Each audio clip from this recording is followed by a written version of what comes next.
and Canary.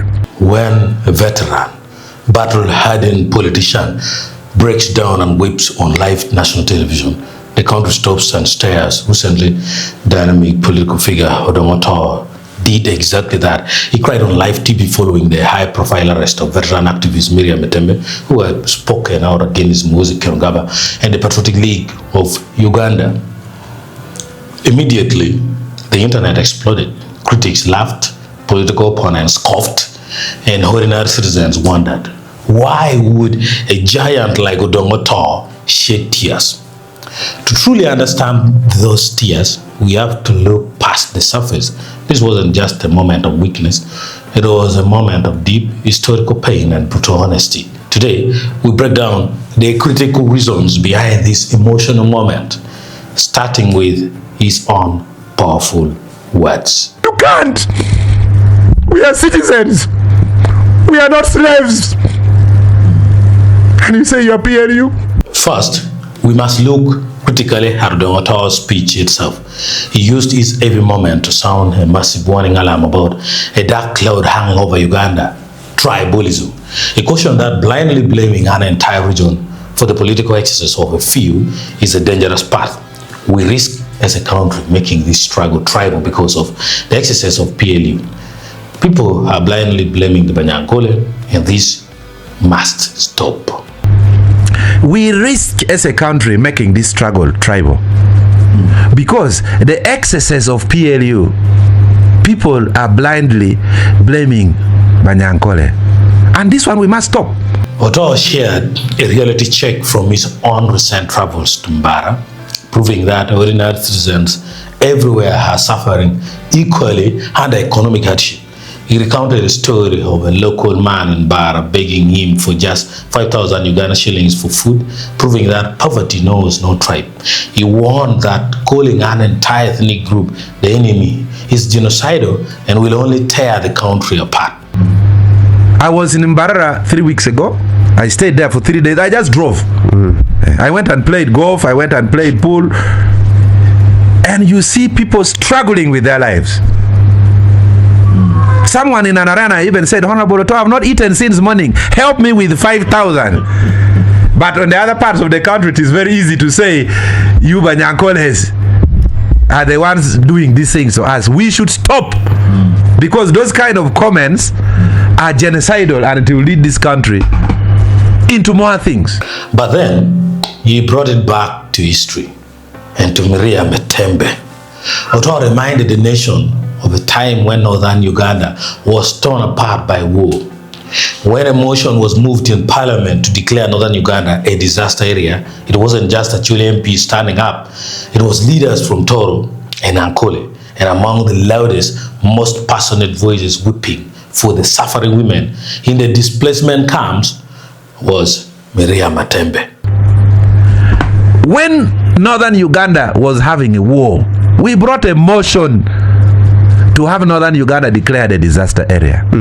Those who moved the motion were not from Acholi.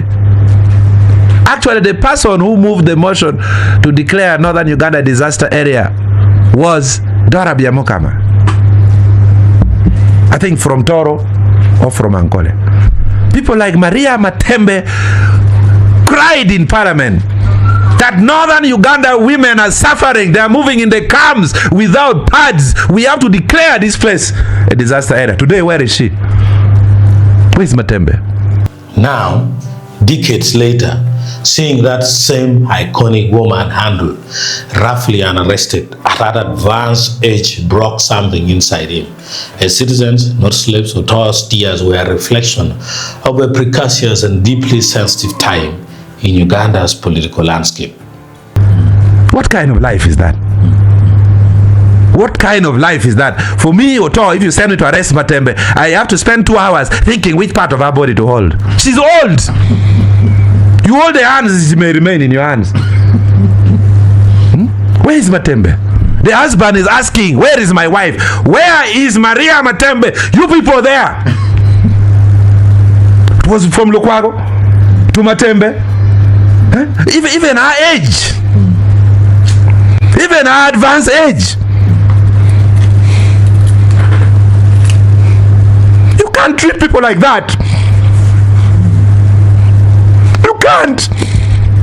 We are citizens. We are not slaves. And you say you are PNU?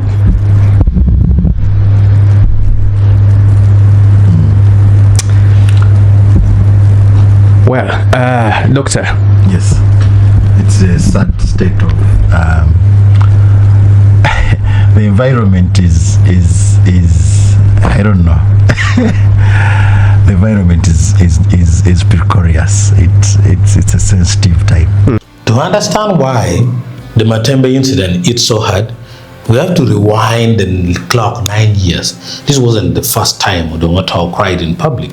The first time he wept openly, it was triggered by what he felt was a massive betrayal of the Acholi people and human rights in Uganda.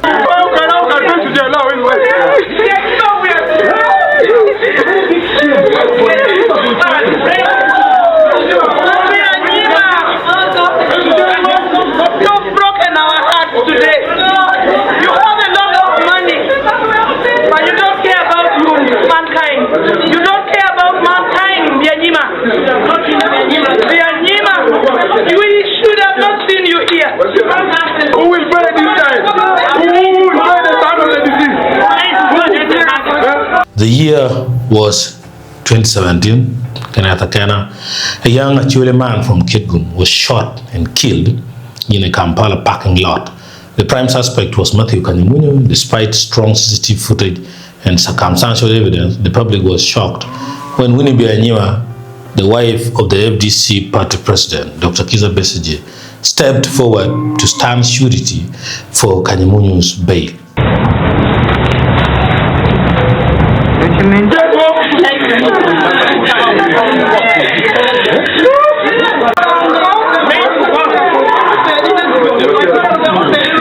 This is betrayal. We shall stone Besigye to death in the north. The wife should have excused himself. How many people were killed because of Besigye? It's okay. It's okay. And the state is requesting they need 1 week to complete investigation.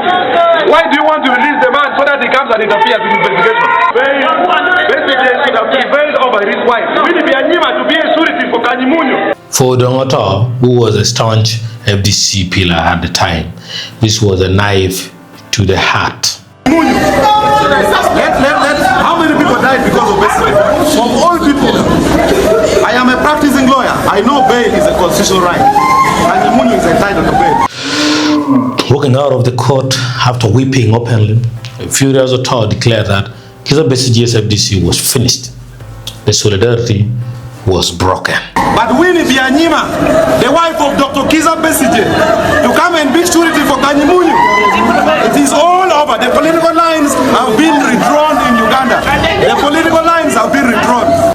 How could the leadership of a party claiming to fight for the common man protect a suspect accused of killing an innocent young Acholi? Besigye,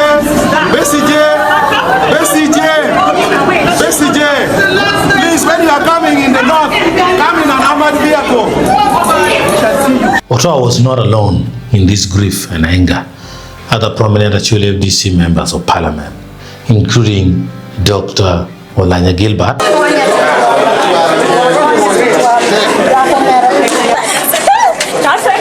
that the moment Winnie Byanyima failed to apologize, we in FDC from Acholi sub-region, we shall quit the party. Yeah. This is nonsense and madness to the highest order. and Akela Judith Franca stood firmly with him. The heartbreak was collective. It felt like their loyalty to the political struggle had been repaid with total disregard for their people's lives. So today I also choose to stand with my blood, with my relative. Justice for Akena. Justice for Akena. But history has a strange way of rewriting itself. Years after denying the murder in court, Kanyamunyu did the unthinkable, haunted by what he confessed were the spirits of Akena, which brought misfortune, tragic deaths, and infertility to his family. He sought a higher court. Kanyamunyu went down on his knees before the Acholi paramount chief, Ruoronenda Virachan II, pleading for mercy and confessing that he did indeed kill Akena. This was a result of a powerful traditional Acholi spiritual justice mission that he was seeking. That's Mataput process, proving that where human courts failed, cultural and spiritual justice prevailed.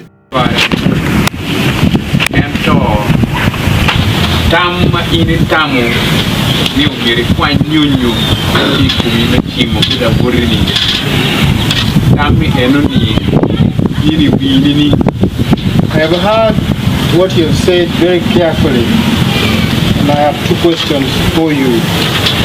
The first question is, what drove you to pull a weapon and point it at Akena?